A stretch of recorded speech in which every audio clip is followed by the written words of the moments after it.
Bienvenue à cette exploration approfondie.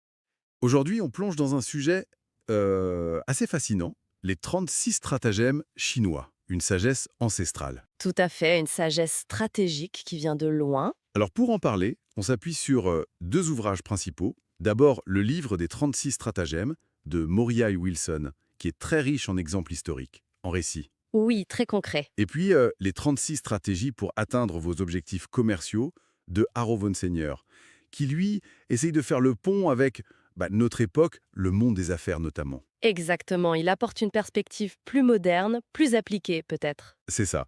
Donc ces stratégies, faut rappeler, elles viennent de l'art militaire, de l'histoire chinoise.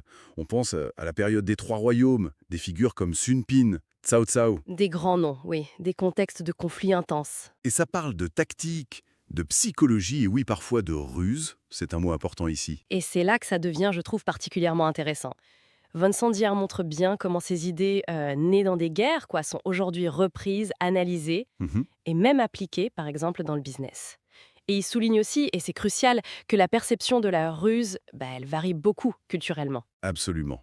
Alors notre but aujourd'hui, c'est d'en décrypter quelques-uns, de voir la logique derrière, avec les exemples des livres. Prêt à commencer? Allons-y. Bon, alors, un classique pour démarrer, stratagème numéro 2. Encercler Wei pour secourir Zhao. Le principe, Ah, celui-là est fondamental. c'est assez malin en fait. Plutôt que d'aller affronter l'ennemi là où il est fort, là où il attaque, Oui. on va viser un point vital chez lui, mais qui est mal défendu. Souvent sa capitale ou sa base arrière. Pour le forcer à revenir, en fait. Le détourner de son objectif. Exactement. L'exemple historique clé, c'est Sun Pin, un stratège célèbre. Wei assiège la capitale de Zhao, Antan. D'accord. Et Sun Pin, il dit à son général Tian Shi, n'allez pas à Antan, attaquez directement Daliang, la capitale de Wei. Elle était presque vide de troupes. Ah oui, audacieux. Et ça marche. Wei panique, lève le siège en catastrophe, et son armée, épuisée par la marche forcée pour rentrer, se fait écraser par Tian Shi à Queling. Une victoire totale. C'est vraiment l'art de l'attaque indirecte, de viser la faille structurelle, quoi. Et ça montre aussi une dimension psychologique très forte. Tout à fait. Et cette psychologie, elle est peut-être encore plus évidente dans le stratagème 50. Dissimuler un sabre derrière un sourire. Celui-là, l'image est parlante. Oui. L'idée, c'est de gagner la confiance de l'adversaire. On montre un visage amical, presque soumis parfois. Pour endormir sa méfiance. Exactement. Et quand la vigilance baisse, paf, on frappe. L'amitié affichée, c'est une arme. Ça demande un contrôle de soi assez incroyable, j'imagine. Carrément. L'exemple souvent cité, c'est la tentative d'assassinat de l'empereur Qin Shi Huang par Qin Ko. Ah oui, le premier empereur. C'est ça. Qin Ko arrive à la cour, envoyé par un État ennemi, mais il se présente avec des cadeaux, l'air soumis. Il réussit à approcher l'empereur Mhm. et sort une dague cachée dans une carte pour essayer de le tuer. Bon, ça rate, il échoue, mais la méthode, La tactique est claire. voilà. Utiliser la confiance comme un cheval de Troie, en quelque sorte. C'est de la pure manipulation de la perception. Fascinant. Et un peu glaçant, c'est vrai. Allez, on continue. Stratagème 16. Si vous le convoitez, laissez-le tranquille.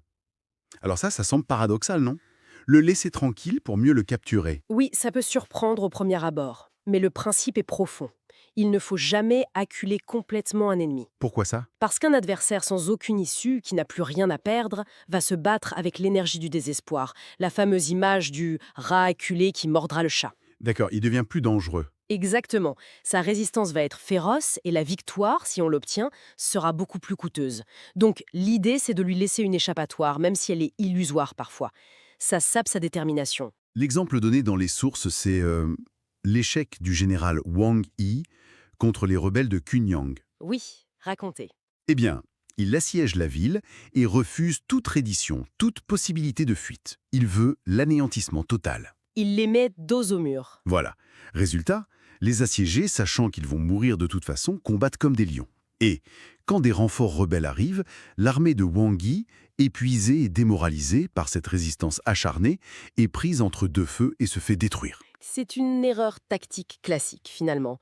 Ne pas comprendre la psychologie de l'adversaire acculé. Gérer la pression, c'est aussi savoir quand ne pas en mettre trop. C'est ça. Bon, ces histoires sont passionnantes, mais comment ça résonne aujourd'hui? C'est là que von Senger intervient, c'est ça? Exactement. Son apport est là. Il montre que ces 36 stratagèmes, en Chine, ce n'est pas juste de l'histoire ancienne, c'est qu'une sorte de cadre de pensée, une grille de lecture pour analyser les interactions humaines. Une grille de lecture, c'est-à-dire? Une façon structurée de décoder des situations complexes.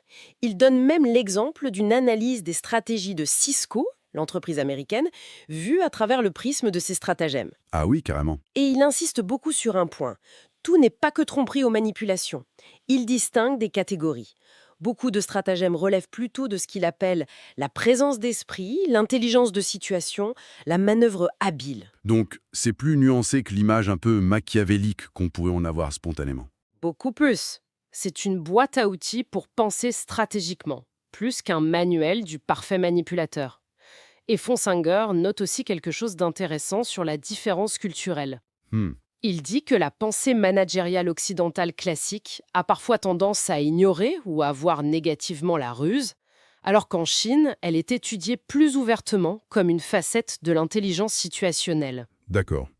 Donc, connaître ces stratagèmes, ça peut aider à mieux comprendre certaines dynamiques, peut-être à anticiper des coups dans une négociation, par exemple? Oui, ou simplement à avoir une lecture plus fine des jeux de pouvoir, des stratégies déployées, que ce soit en politique, en affaires ou même dans des relations plus personnelles, avec prudence éthique, bien sûr. Bien sûr. Donc, en résumé, ce qu'on retient de cette plongée, c'est que ces 36 stratagèmes, ça révèle une approche de la stratégie qui est très riche, très nuancée. Elle valorise l'intelligence de situation, la psychologie, l'adaptabilité. Oui, bien au-delà de la simple ruse ou tromperie. Ce qui est fascinant, c'est cette capacité chinoise à formaliser des tactiques parfois très complexes en formules très courtes, très mémorables. Ça se transmet. Mhm, Et comprendre la logique de ces formules, ça donne vraiment des clés d'analyse pour les dynamiques de pouvoir, anciennes comme modernes. C'est toujours pertinent. tout à fait. Et ça nous laisse peut-être avec une question pour la route, une piste de réflexion? Ah oui? En comprenant mieux la logique de ces stratégies, qui sont nées, on l'a dit, dans des contextes de conflit, où le but c'était souvent la survie ou la victoire militaire, comment est-ce que cette compréhension peut éclairer nos propres décisions, nos choix éthiques, dans nos vies d'aujourd'hui, dans nos négociations, nos compétitions, nos collaborations même? C'est une excellente question. Comment transposer ça de manière éthique et constructive? Voilà, de quoi réfléchir.